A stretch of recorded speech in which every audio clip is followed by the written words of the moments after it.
All right, mga kababayan at mga kaibigan, mga katokis at mga kapots. Kamusta po kayong lahat? And once again, welcome po muli dito sa Simply Tokis Vlog.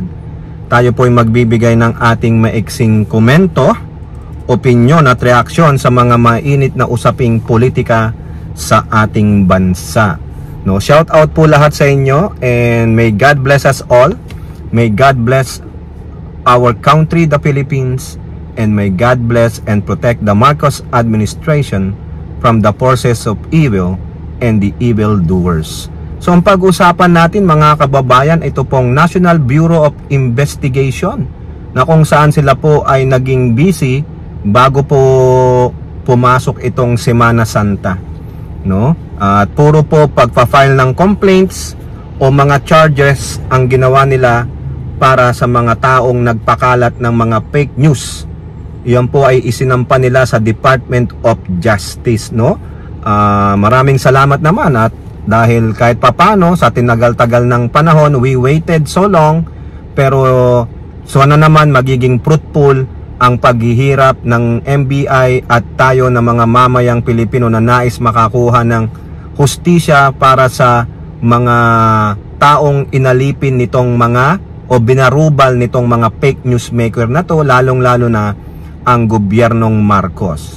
Okay, so 4 po na tao ang pinailan ng complaint ng NBI. Siguro alam nyo na yan, o siguro naman sinabi nyo thank God, no? Dahil kahit papano nag-imbestiga at nagkaroon ng katuparan ang ating inaasam at pinapanalangin, na kahit papano magkaroon ng day in the court ang mga palalo na mga minions ng Duterte, na mga evil doers with their evil deeds.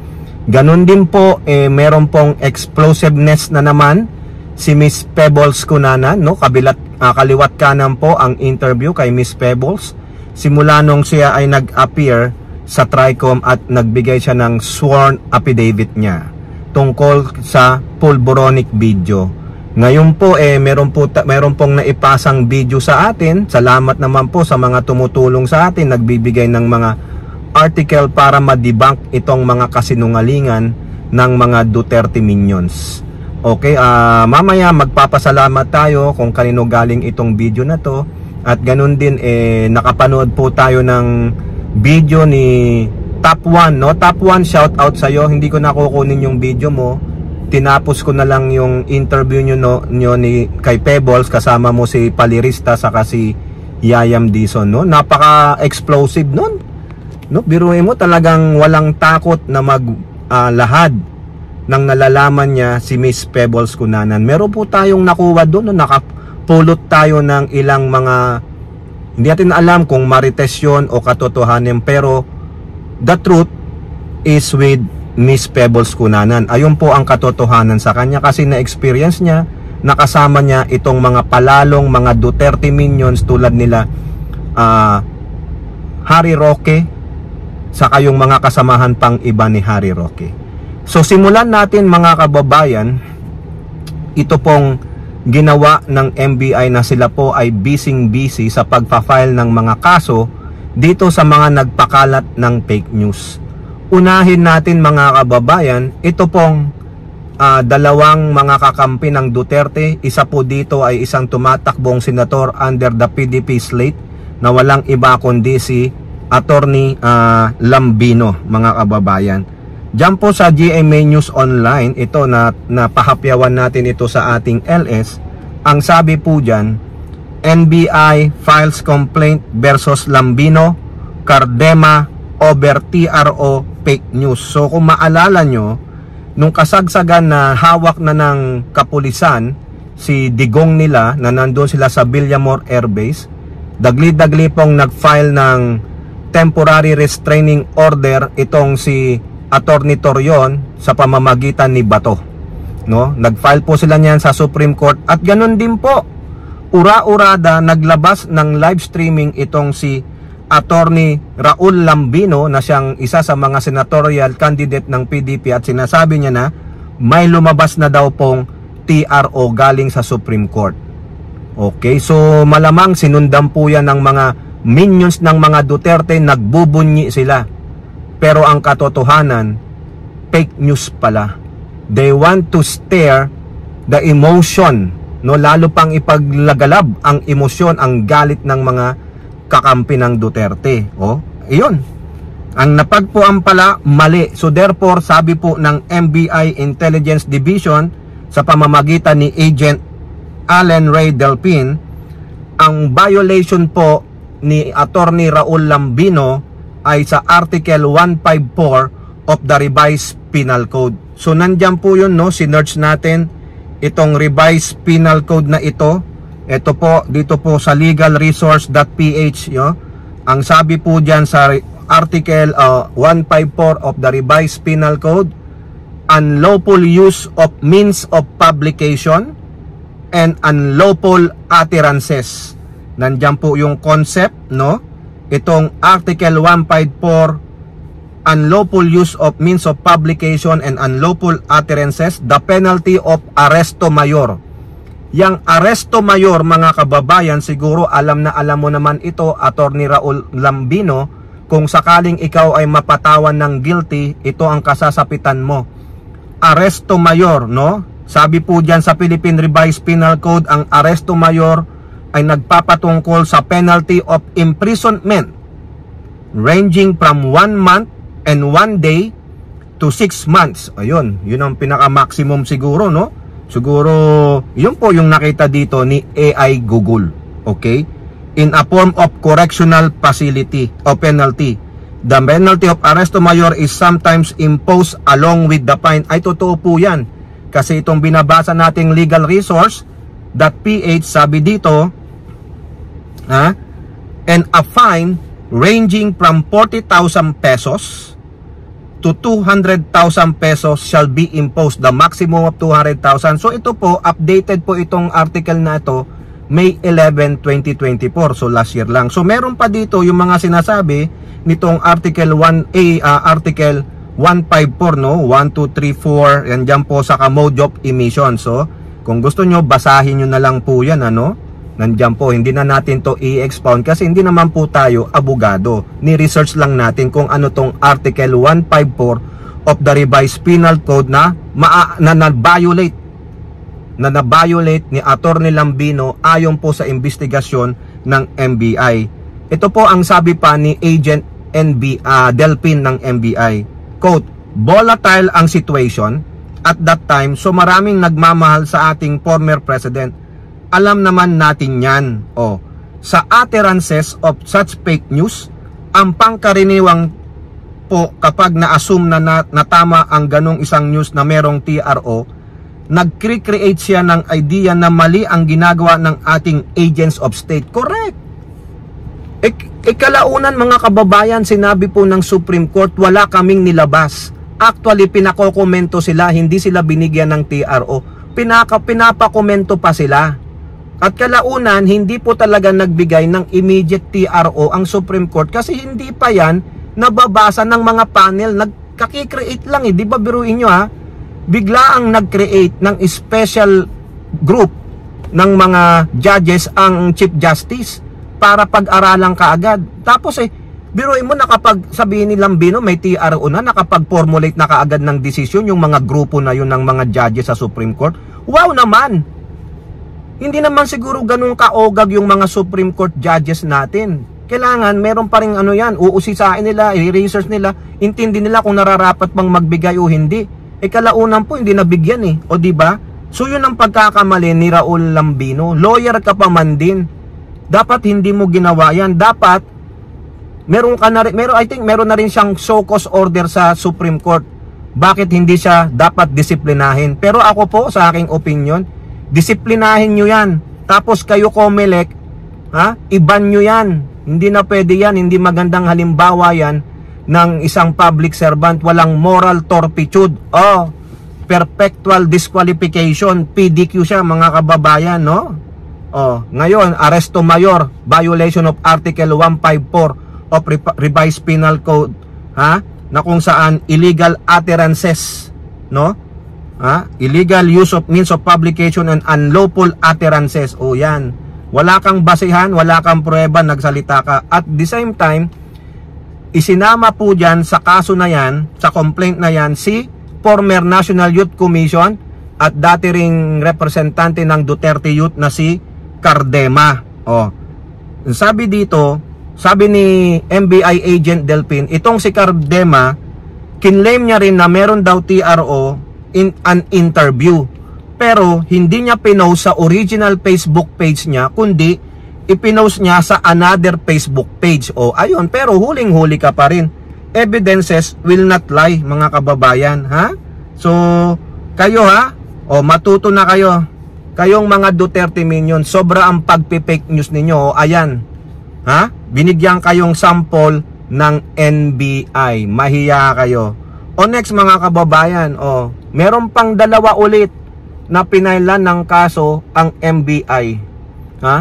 Ito naman po ay tungkol doon sa pulboronic video. Ito latest ito, no?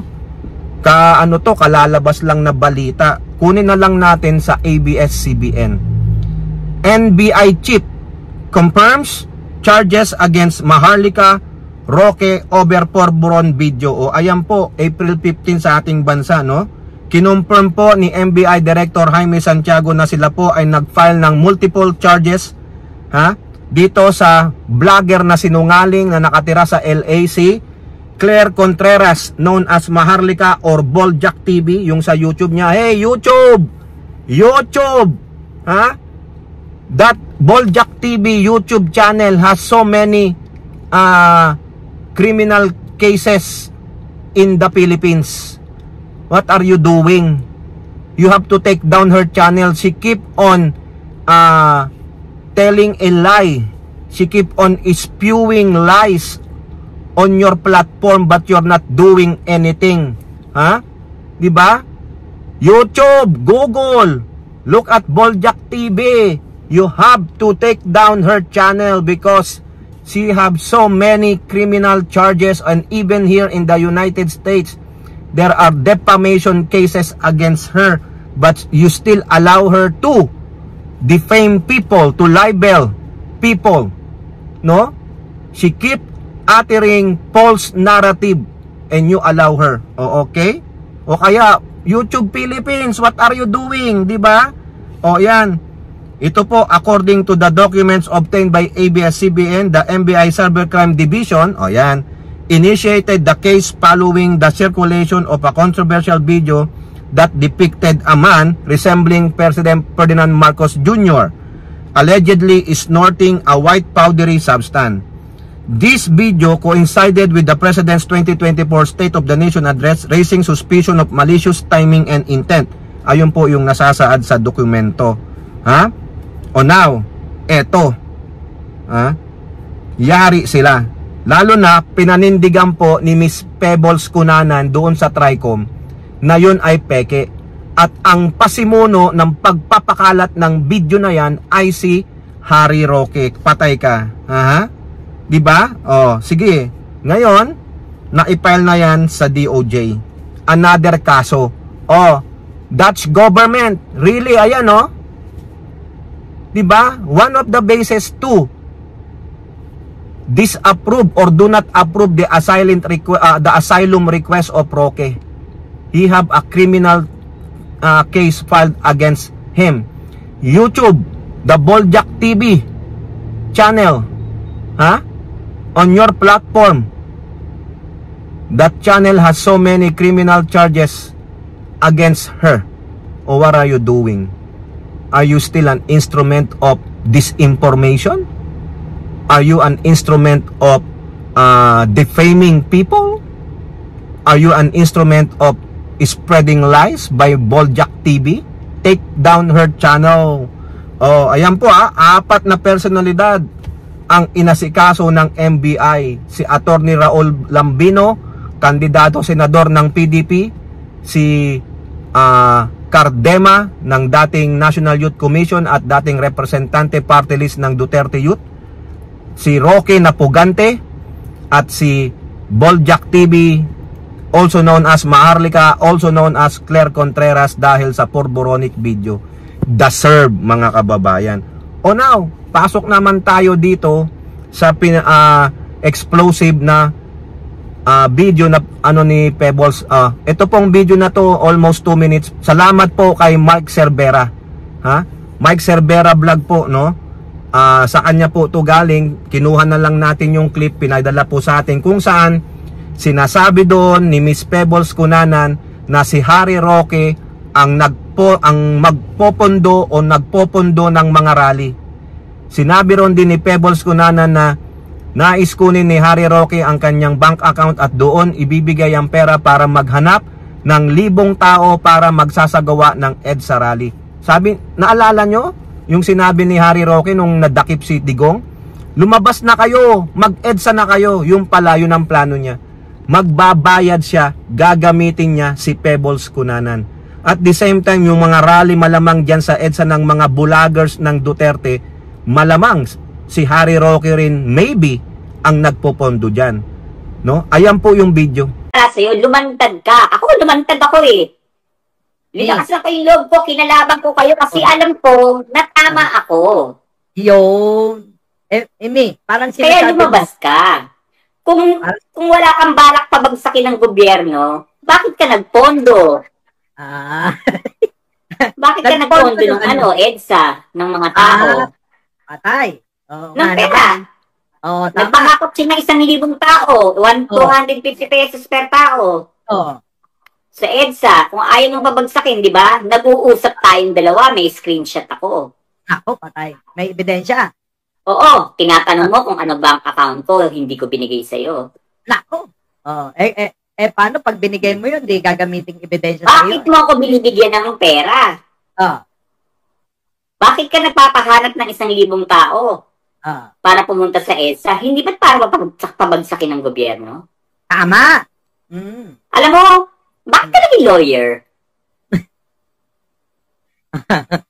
Oo nga naman. Bakit ka naging abogado kung ganyan siguro, nagagamit niya yung pagkakataon niya. Nagagamit niya yung pagkakataon. O di ba?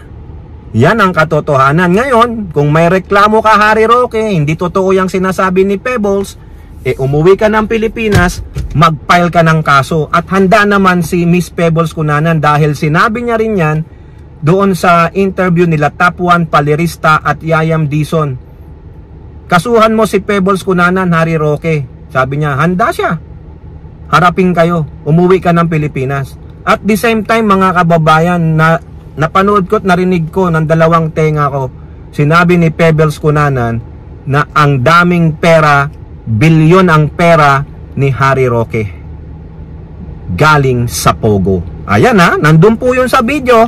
Oo, tingnan nyo, panoorin nyo. Either kay Palerista, kay Yayam Dizon, or yung YouTube channel ni Top 1. Nandun po yun. No? Shout out Top 1 Panood ko yan. At the same time, may sinabi pa doon si Pebbles Cunanan. Si Harry Roque ay mamamatay tao? Di ba?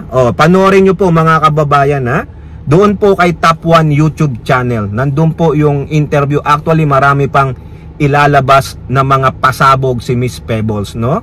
Yan, ang credibility ni Miss Pebbles, bahala na po kayo, no? Pero yan po ang isinisiwalat niya dahil siya ay nanggaling sa loob ng mga grupo na yan ni Duterte, no?